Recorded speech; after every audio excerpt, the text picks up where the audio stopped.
2020, 21 ಮತ್ತು 22 ಜಗತ್ತು ಯಾವತ್ತೂ ಕೂಡ ಮರೆಯಲ್ಲ. ಕಾರಣ ಇಡೀ ಜಗತ್ತನ್ನ ಬಿಟ್ಟು ಬಿಡದೆ ಕಾಡಿದ್ದು ಕೊರೋನಾಗಿಂತ ಭೀಕರವಾಗಿ ಈಗ ಎಬೋಲಾ ವೈರಸ್ ಬಗ್ಗೆ ಜನ ತಲೆ ಕೆಡಿಸಿಕೊಂಡಿದ್ದಾರೆ. ವರ್ಲ್ಡ್ ಹೆಲ್ತ್ ಆರ್ಗನೈಸೇಷನ್ ವಿಶ್ವಸಂಸ್ಥೆ ತಲೆ ಕೆಡಿಸಿಕೊಂಡಿದೆ.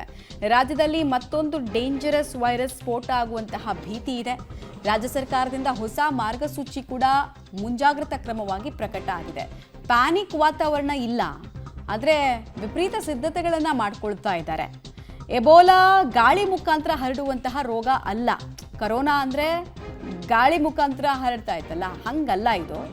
ನಾವ್ಯಾರಾದರೂ ರೋಗಿಯ ಡೈರೆಕ್ಟ್ ಕಾಂಟ್ಯಾಕ್ಟಿಗೆ ಬಂದರೆ ಮಾತ್ರ ಎಬೋಲಾ ಹರಡುತ್ತೆ. ದ್ರವಗಳ ಸಂಪರ್ಕದ ಮೂಲಕ ಹರಡುವ ವೈರಸ್ಸು. ಅಂದರೆ ಈ ಎಬೋಲಾ ಇದ್ದವರನ್ನು ನಾವು ಡೈರೆಕ್ಟಾಗಿ ಕಾಂಟ್ಯಾಕ್ಟ್ ಮಾಡಿ ಅವರ ಬೆವರು ಅಥವಾ ಮಲಮೂತ್ರಕ್ಕೆ ಸಂಬಂಧಪಟ್ಟಂತೆ ಏನಾದರೂ ಡೈರೆಕ್ಟ್ ಕಾಂಟ್ಯಾಕ್ಟ್ ಆದಾಗ, ರಕ್ತ ಡೈರೆಕ್ಟ್ ಕಾಂಟ್ಯಾಕ್ಟ್ ಆದಾಗ ಮಾತ್ರ ಈ ವೈರಸ್ ಮನುಷ್ಯರ ದೇಹದಲ್ಲಿ ಹರಡುತ್ತೆ. ಹಾಗಾದರೆ ಆಫ್ರಿಕಾದಲ್ಲಿ ಯಾಕಪ್ಪ ಅಷ್ಟು ಸಾವಿನ ಪ್ರಮಾಣ ಅಂತ ನೀವು ಕೇಳ್ಬೋದು. ಆಫ್ರಿಕಾದಲ್ಲಿ ಶವ ಸಂಸ್ಕಾರದ ಟೈಮ್ನಲ್ಲಿ ಒಂದು ವಿಚಿತ್ರ ಪದ್ಧತಿ ಇದೆ.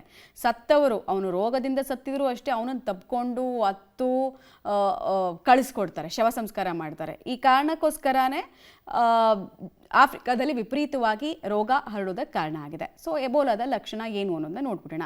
ಸಾಮಾನ್ಯ ಕೊರೋನಾ ರೀತಿಯಲ್ಲೇ ಇಲ್ಲೂ ಕೂಡ ಆರಂಭಿಕ ಹಂತದಲ್ಲಿ ರೋಗ ಲಕ್ಷಣ ಕಾಣಿಸುತ್ತೆ. ತಲೆನೋವು, ವಿಪರೀತ ಕೆಟ್ಟ ಜ್ವರ ಬರೋದು, ಅತಿಯಾದ ಸುಸ್ತು, ಆಯಾಸ, ಆಮೇಲೆ ತಲೆನೋವು, ಸ್ನಾಯು ನೋವು, ವಾಂತಿ ಭೇದಿ, ಗಂಟಲು ನೋವು, ಇವೆಲ್ಲವೂ ಕೂಡ ಸಿಂಪ್ಟಮ್ಸ್ ಆಗಿದೆ.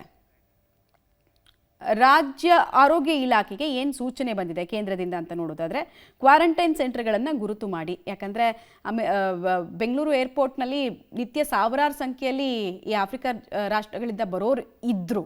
ಸೊ ಕ್ವಾರಂಟೈನ್ ಸೆಂಟರ್ಗಳು ಜಾಸ್ತಿ ಮಾಡಿ ಅಂತ ಮುಂಜಾಗ್ರತಾ ಕ್ರಮವಾಗಿ ಹೇಳಲಾಗ್ತಾ ಇದೆ. ಹೆಲ್ತ್ ಸ್ಕ್ರೀನಿಂಗ್ಗೆ ಸಿಬ್ಬಂದಿಯನ್ನು ಹೆಚ್ಚಿಸಿ, ಶಂಕಿತ ಕೇಸ್ಗಳಿದ್ರೆ ಆಸ್ಪತ್ರೆಗೆ ರವಾನಿಸೋಕೆ ಆಂಬ್ಯುಲೆನ್ಸನ್ನು ನಿಯೋಜಿಸಿ, ಎಬೋಲಾ ಚಿಕಿತ್ಸೆ ಬಗ್ಗೆ ಹೆಲ್ತ್ ವರ್ಕರ್ಸ್ಗೆ ಜಾಗೃತಿಯನ್ನು ಮೂಡಿಸಿ ಅಂತ. ಇದು ಕೂಡ ಅಷ್ಟೇ, ಸಿಂಪ್ಟಮ್ಯಾಟಿಕ್ ಟ್ರೀಟ್ಮೆಂಟನ್ನು ಕೊಡ್ತಾರೆ. ಈಗ ತಾಂಡವಾಡ್ತಾ ಇರುವ ವೈರಸ್ಗೆ ಯಾವುದೇ ಲಸಿಕೆ ಇಲ್ಲಿ ತನಕ ಇಲ್ಲ. ಜಸ್ಟ್ ಸಿಂಪ್ಟಮ್ಸ್ ಟ್ರೀಟ್ಮೆಂಟನ್ನು ಕೊಡಬೇಕು.